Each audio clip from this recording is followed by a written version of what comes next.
Assalomu alaykum. Rasmiy xabarlar olami kanalimizga xush kelibsiz.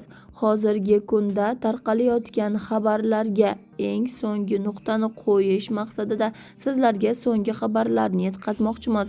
Instagram sahifasida Ryan Svet o'z xabarlarda istoriyalarda men postlarni oldim, sabab temani yopdim. Oilam, o'z hayotim bor. Kokosh doktorlar nazoratida. Huquq organlari shug'ullanmoqda va haqiqatlar Jasminni postida hammaga Alloh kifoya qilsin erkaklar jamoasiga deya yozib qoldirgan.